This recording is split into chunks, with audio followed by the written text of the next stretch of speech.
Welcome to NRTSonline.com. My name is John Cook and I will be your presenter today. Our topic, how to do background investigations.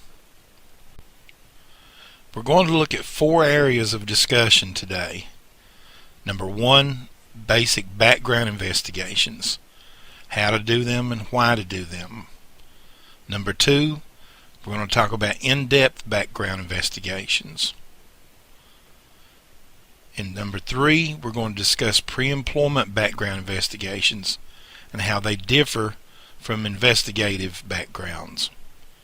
And then number 4, we'll discuss some resources for background investigations, some places where you can get information that you need.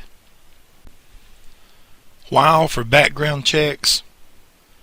First of all, you can provide additional and steady income to your business. This is an additional item you can offer your clients that allows you to generate some steady income other than sitting in dark alleys and doing surveillance. The background industry is growing. In the last 5 years, it has grown tremendously. It can also lead to other opportunities. What starts out as a simple background investigation for a client can turn into a full-scale investigation for you. Other types of businesses cannot do this better than a private investigator. We've all seen them. There are a ton of places online that offer background checks, criminal background checks, for anywhere from $19.95 to $49.95. A lot of these databases are outdated and inaccurate. Who better to do a proper background check or a background screen than a professional trained private investigator? This is the message you need to get across to your clients. This is the message that you need to send out, that you can do this better because you are trained and you're giving each background check individual attention. Who are your clients? Attorneys. Attorneys are all the time in need of background information. Also, doing a background check for an attorney could open the door for other opportunities for you. Insurance companies. A lot of time insurance companies, especially companies that work a lot of workers' comp cases, need background investigations done. We've also done background checks for insurance companies on potential business partners. Also, business owners. A lot of times these individuals will want to have someone checked out before they bring them in as a new partner. Now, we're not talking about pre-employment screening here. That will be something we'll discuss later. This is simply, say for instance, a business owner that is thinking about bringing in a new partner, letting someone new buy into the company, or a new business venture that he's looking at going into. He may want this person checked out to find out if they're who they say they are and what they say they are. Persons in new relationships. This end of the business has grown tremendously because of the internet. It is unbelievable how many people are meeting and starting relationships online.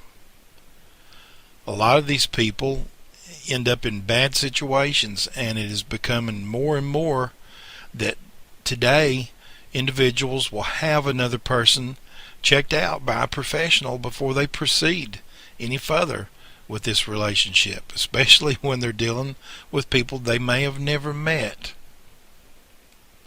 And then anyone with a legitimate concern about another person. Anyone can request a background check or criminal information, criminal records on another individual. Is it legal? Yes, absolutely. Most criminal records are public information. However, most people do not know how to get the information. That's where, as a trained professional, you come in to provide this service. Always be ethical and use common sense. If the situation doesn't seem right, don't do the job. Now, what should you include in a basic background check? first of all, basic means basic information only. Don't give away the farm for the cost of a basic background check. In a basic background check, include local criminal search, a social security number verification, do a local warrant search, and do a sex offender search. At my firm, that's what we include in a basic background check. And for this, we charge usually $26.50. We do these all day. Now, there are things that you can add to a basic check for an additional fee. Things like civil litigations, incident reports, and employment verification. Now, you'll have to decide, depending on the size of your staff or your access to this information, what you will charge for each additional item. There are certain items that I will add to a basic background check for $5. There are some items that I'll add to a basic background check that are $15 to $20 per item. It just depends on what it is and how labor intensive that item is for you to do. For instance, for me to add civil litigation to a basic background check, I charge an additional $15, simply because it involves me sending a person up to the courthouse, which is just a couple of blocks from my office, to look into the records to see if this person has any civil litigations pending or has had any civil litigations in the past. So we charge an additional fee for that. Now, if it's a piece of information that we can simply get by making a quick phone call, then that may be an item that we only charge $5 additional to add. Bottom line is, when you add things to a basic check, charge an additional fee. Don't give it away. Now, where do you get information for basic checks?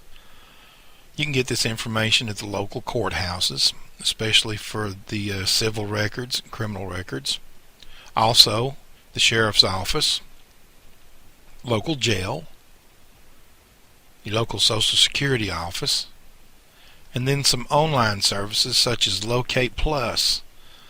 Locate Plus offers criminal records checks. They offer locate services for locating persons, wide variety of services. And EyeOnCrime.com. This is a list of all states' sex offenders. Let's talk about doing in-depth background investigations. Who are your clients? Attorneys? Business owners? Investors? A lot of times these individuals need a little bit more information than would be contained on a basic criminal records check or a basic background investigation. This is when they want things looked into, like who an individual's friends are, what their habits are, prior addresses, prior employment, education. And these can be for any number of reasons, from criminal cases to workers' comp cases to simply someone bringing in a new investor and they need to know everything they can find out about this individual so they can make the best choice possible. Let's talk about things that you would add to an in-depth background investigation. Bankruptcy filings. This information you can find at Pacer.com. Prior residences. You can check databases such as Locate Plus, IRBsearch.com. Some people call it IRB, but it's IRBsearch.com or similar databases. Also, education verification. Here on the slide you have the URLs for two different places to go, one for college information, one for secondary schools. Reference checks. You can check on a person's references that they have given to verify or to just find out a little bit more about that individual. Continuing with in-depth background investigations, you can include statewide criminal records. Many states now have their criminal records available online. The state of Tennessee has this available now through the TBI. You simply go to the TBI's website and you can order statewide criminal records. There are online companies that provide pretty accurate nationwide criminal record searches, such as Locate Plus or IRBsearch.com. And then any piece of information that you can legally provide. Mind you, I said legally provide. And most important, charge a fee for each additional item added. Don't give away the farm. If an individual or an attorney is needing an in-depth background investigation done, charge a proper fee for your time. There are many times that doing in-depth background investigations involved my firm into going into our investigative rate or hourly rate rather than a flat fee. This is something you would just have to consider when you start the investigation and determine what amount of time and effort you're going to have to put into it. Let's talk about doing pre-employment background checks. First, the very basic. Now, your clients here are usually going to be temp agencies, local industry, child care, small offices, and really anyone who has employees. Now, keep in mind there are some big differences between doing a pre-employment background check or background screen versus doing a basic investigative background, and we're going to discuss some of those. Some things that you would include in a basic pre-employment background screen would be previous employment records, Social Security number verification, a warrant check, sex offender check, and a local criminal records check. Usually this is all that's going to be required of you for a basic pre-employment screen, especially when you're dealing with small companies or temp agencies. These individuals are usually not going to want nationwide background screens done. Now, when you get into businesses that are more security minded and have a greater security threat, they're going to want more. They're going to want things like nationwide criminal record searches and more in-depth work done. Of course, for these you would charge more money. Let's talk about some things that you could add to a basic pre-employment screen that would cause this to become more of an in-depth background screening. Now remember, you charge additional fees for these items. First is credit header information. Sometimes an employer will request this. Now you have to make sure first of all that you've got a signed release from this individual saying that you can access their credit header information. Secondly, you're going to have to be a member of a credit reporting agency that will allow you to access this information. Generally, they're going to require that your business license state that you are in the business of performing pre-employment background screens. Education verification. Driver's license verification. Character information, which is going to require interviews with teachers, friends, former peers and employees. Previous addresses. Let's talk about the differences in doing an investigative and a pre-employment background screen. First of all, a pre-employment background check will be used to determine employment. So there are some guidelines that come into play. First, the FCRA, Fair Credit Reporting Act. This agency has some strict guidelines on what you can and cannot report in a pre-employment background screen.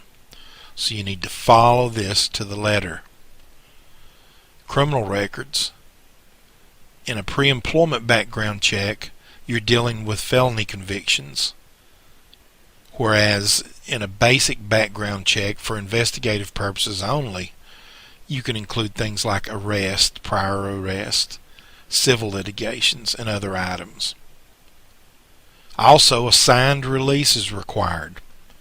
You need to have in hand a copy of the release that this individual signed stating that they give their permission for a pre-employment background screen to be done on them. Also, there's a liability issue. So if you're going into this type of business, make sure that you are insured, that you have liability insurance.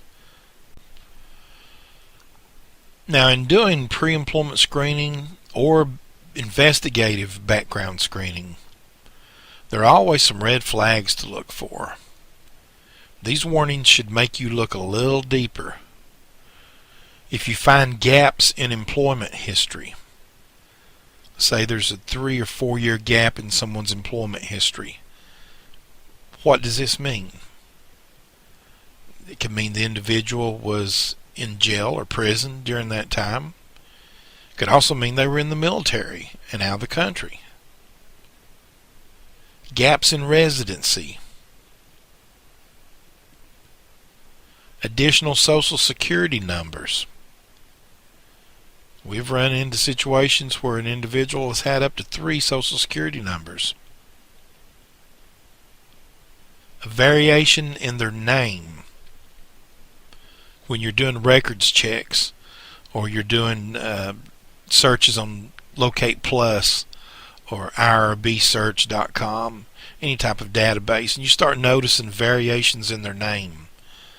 In other words, if their name is John W. Cook, all of a sudden you're seeing that they're also using W.J. Cook or J.W. Cook, or they're using their middle name as their first name. These usually indicate that they're either hiding from something or trying to avoid something. It should throw up a red flag and cause you to look at that just a little more in depth. Making false statements or claims. The person says they went to a particular college when they didn't. A person saying that they worked for 10 years at a particular employment when they only worked 5. These are things that should make you want to dig just a little bit deeper, get a little bit more information. Conducting a legal pre-employment check is very, very important. Know the FCRA. Go to this website that you see listed, and you can download and save the statutes which are laid out by the FCRA. Read these and know them. Make sure you receive and you maintain signed consent forms. You need to keep these files and maintain them. You can be audited. Provide only the information that's requested. Never provide more information than is requested. Make sure the information is accurate by all means, as accurate as you possibly can. Call all references on an application. Don't try to take shortcuts by calling maybe 1 or 2 of 3 references and not the third, and making false reports. And never ever falsify a report. Not only can this get you in legal trouble, but you can be causing an employer trouble down the road. Make sure and do your job properly. Follow all the rules and guidelines. Now, some resources that you can use are switchboard.com, whitepages.com, anywho.com, and yellowpages.com. These are excellent sources for locating phone numbers for businesses, to colleges, to whatever you may need to find to conduct your searches. Some Social Security resources. The first URL is for state of issue. Also, rootsweb.com is for state of issue. And keep in mind, when you're doing pre-employment background screening, you can contact your local Social Security office to verify Social Security numbers. Also, there's a CD called Online Investigator, which gives you a ton of resources to use for doing background screens and pre-employment screening. You can get this CD by contacting nrts.org. Some resources you can use for criminal records. Of course, the TBI, Tennessee Bureau of Investigation, at tbi.state.tn.us. LocatePlus.com. BOP.gov, which is the Federal Bureau of Prisons. EyeOnCrime.com, which is all state sexual offenders list. Also, the FBI's website has an excellent nationwide sexual offender list. The next URL is for electronic access to state records online. And then next at www.fdle.state.fl.us/CCH/1000.ASP. Now, if that's not a URL, I don't know what is. This is for Florida state records. Some other miscellaneous resources that you can use to get your information. PACER, which is the federal government's website for access to the federal courts. The federal courts contain any federal crime information, criminal information, and bankruptcy records. Next is College View, which is a website that gives you the names, locations, phone numbers, and websites for every college in the U.S. Next, the nces.ed.gov is for secondary schools. And then Background Investigator, which is a CD provided by National Resource and Training Services that will take you completely through doing background searches. Also, it has forms that you can print out, consent forms. It has FCRA rules and regulations that you can print out and use, and a lot of other resources to aid you in doing your background investigations. Continuing with criminal records online, you have courtsearch.com, which is North Carolina criminal records. You've got records.txdps.state.tx.us, which is Texas criminal records. You have sled.state.sc.us, which is South Carolina criminal records. Watch.wsp.wa.gov is Washington State criminal records. And of course, once again, the Online Investigator CD. This concludes our session on background investigations. You will now be given a short exam.